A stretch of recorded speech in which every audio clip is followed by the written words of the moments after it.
The same people lecturing you about free speech would be the very first to call for your job if you dared stray from the approved script of acceptable public discourse they so assiduously maintain. They're the word police. They demand control over what you say and think. They could care less about free expression or individual conscience, much less about the First Amendment. Stop insulting us with this garbage. It is lying. And if you don't believe it, consider what would have happened if the flag had been different. Imagine that professional athletes were protesting the Mexican flag, which, if anything, is a more potent symbol of inequity and institutional racism than our own. Imagine players sitting in protest as the Mexican anthem played. Would they be lauded as heroes on CNN? Are you kidding? They'd be denounced as bigots and fired if they persisted. American elites are more comfortable attacking their own country than others for the simple reason that they love it less. That's the story here. Of course the president's tweets have been incendiary and ham-handed. They almost always are. But how remarkable that our ruling class, the most privileged group in human history, whose job it is to run this country, is willing to dismiss our national symbols as evil and illegitimate. And that's supposed to be so entirely acceptable and good and unremarkable that the mere act of criticizing it is a sign of bigotry. No country can continue with elites this corrupt and stupid, and normal people recognize that. Scott Bolden is the chair of the National Bar Association's Political Action Committee. He supports the NFL players protesting the flag, and he joins us tonight. Mr. Bolden, thanks for coming on. Hey, thank you for having me. So what would the reaction be from all the wise people on television if players were protesting the Mexican flag? Okay, but, or the Mexican, no, I'm serious. They would be denounced. Okay, I got you. But your premise was the American flag or the Mexican flag, in my opinion, in my legal opinion, it's just all wrong and misguided.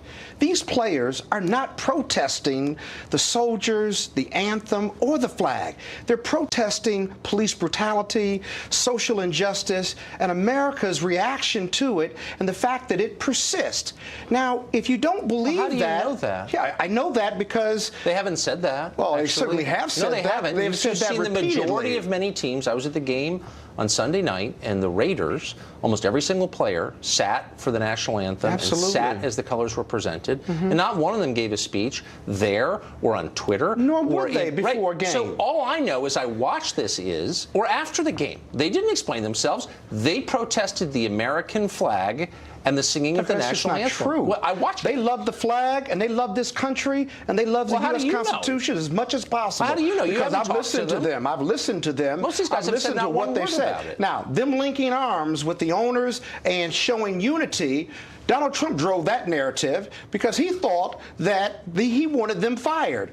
What happened is even his buddies who own teams linked arms with those black and brown ball players. Well, that is true. He drove that. And the white ball players. I mean, look, it's not necessarily. Look, I saw a ton of white players sitting out the national anthem on Sunday night. Exactly. This is not an inherently racial issue. I'm sorry, it's just not. I mean, there are white players, white owners doing the same thing. If they're supporting black players, and those black players, whether it's Colin Kaepernick or someone else, they're protesting social injustice and police brutality and the fact that it's not been addressed by this president and others. Then how about this?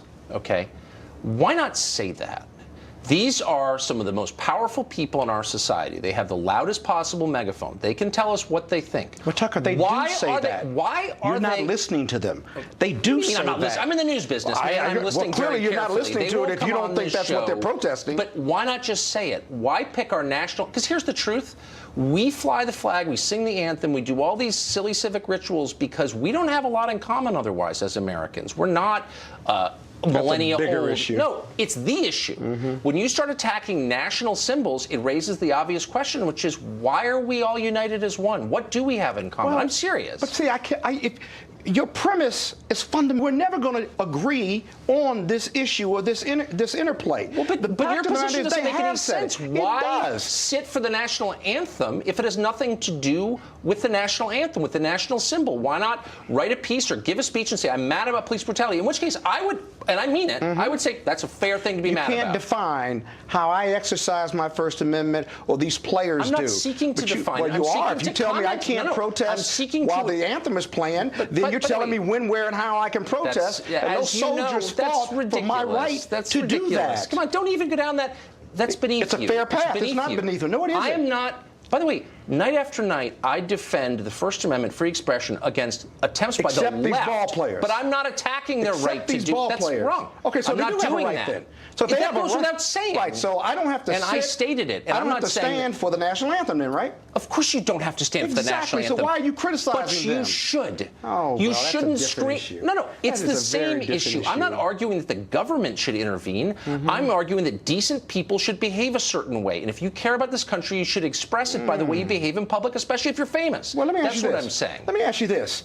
If I were to stand and do jumping jacks during the national anthem, would you find that disrespectful? If I was to raise my fist and stand, would you find that disrespectful? I would. Because I would. Really? And I'll tell you why. Because it's intended that way. They're waging an attack on the idea of America that is illegitimate and fundamentally corrupt. And my point is that while that should be legal and is protected by the First Amendment. Exactly. Yeah. And I hope you're out. I hope that you're out defending Milo and the rest. Country, right? This is an imperfect country. Of course, it's an imperfect Police country. brutalize young black and brown men. And white social men too. injustice. They do. Yeah, they do. Well, let me give you a statistic. Almost every African American in this country has a bad experience to report about the police. But I'm not contesting that. When they call the police, they're not protecting and serving. They're doing a lot more than that. Look, I actually think that's a valid conversation to have, and I've said it many times in this show. And I'm one of the only conservatives I know who's willing to say, I think police brutality is something that we should discuss. And protests but they're are not never convenient. They're attacking the flag and the country. And I'm just telling you that when the richest people in a society decide the country they are supposed to be running is corrupt, it falls apart. That's all I'm saying. Why won't you acknowledge that? This country is corrupt. You'd agree with that. It's an imperfect union, and it's been even more imperfect for black people and brown people. So does that mean it's fundamentally a rotten place? Because that's the message they're sending. Isn't doing their part in fixing and correcting and working with people of color to make this country better. I'm just wondering. I didn't expect to go down this road with you, but then I didn't know you were going to uncork racist sentiments like that on my show. Race matters, and it always matters. But I wonder if you feel, if you feel a little tinge of conscience to make a generalization based on race about an entire group of people you don't know. What I see and what others see. Really? Let me tell you the real problem. So I wonder if you were to flip that around, you'd be bounced out of here and out of your job at your fancy law firm in about 10 minutes. All. Yeah, because not at you're all, making because I got a First Amendment. I got a First Amendment. I'm not making generalizations. Let me tell you how I know I'm right. Let me tell you how I know I'm right.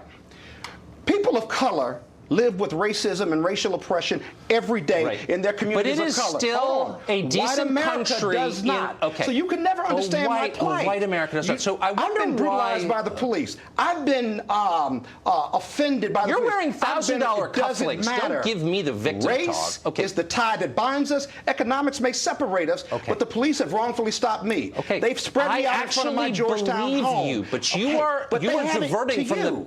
But they haven't to you, so you can't relate to it. So I can't relate to it. Okay. So because I'm white, you're saying that I have no voice in this conversation. You do. You are fundamentally unreasonable, and the position you are taking is an inherently racist one, because you are dismissing the position of someone on the basis of his skin color, and that is outside the bounds because of your experience or your lack thereof. You know nothing about my experience. Have the police ever brutalized you? Wrongfully stopped you? Spread you on the ground? Spare me, Mr. $1 Million Lawyer, this talk. I'm trying to. Let me ask you a very simple question. Okay. I don't deny, as I've said for 5 times, that this country is flawed. It's deeply flawed on questions of race, obviously, and that police brutality is something that needs to be addressed. I believe that. And we're not addressing it. However, you are making a larger case that the country itself is a rotten place. And my point is, for a rich guy like you to say something like that, because you have benefited, as have I, as have lots of people like us from this country, and to dismiss the whole thing and entire portions of the population as immoral is itself disgusting. You're putting words in my mouth. No, I'm have listening not to what done you're that saying. at all. What I'm saying is we live in 2 Americas. One black, you live in one my white. neighborhood, I bet. Don't give me that. We live in 2 Americas. They're my first car. I'm not going to listen to this garbage. We live in 2 Americas. One black, one white. Where do you live? And until we have a race reconciliation, What conversation, I'm from the city. It doesn't matter. It does matter. We live in 2 Americas. I bet you send your kids to private school. I bet you live in my neighborhood. So that doesn't mean I can't be offended by the police? Of course you can be offended by the police. Or I'm not racially oppressed? I can't hide my Don't give me race. this garbage. We live in. Oh, What really? neighborhood do you live in? That's why you can't relate to it, because you've never been discriminated What against. neighborhood do you live in? It doesn't matter. Yes, it does. You said we live in two Americas. You live in my neighborhood. I may live in your neighborhood, Spare me. but you've never been racially discriminated against like me. I'm not. You know what? I've been bullied by people like you before. I'm not going to take it from a guy who lives in my neighborhood. This is manifest white privilege right here, because you can't relate. What neighborhood do you live in? That somehow it's a problem. What neighborhood do you live in? I live in Northwest D.C., west of Foxhall Road, and I bet you live there too. That's a wealthy address. Not as wealthy as yours. God bless you. God bless you. Thanks for joining us, Mr. Bolden. Thank you.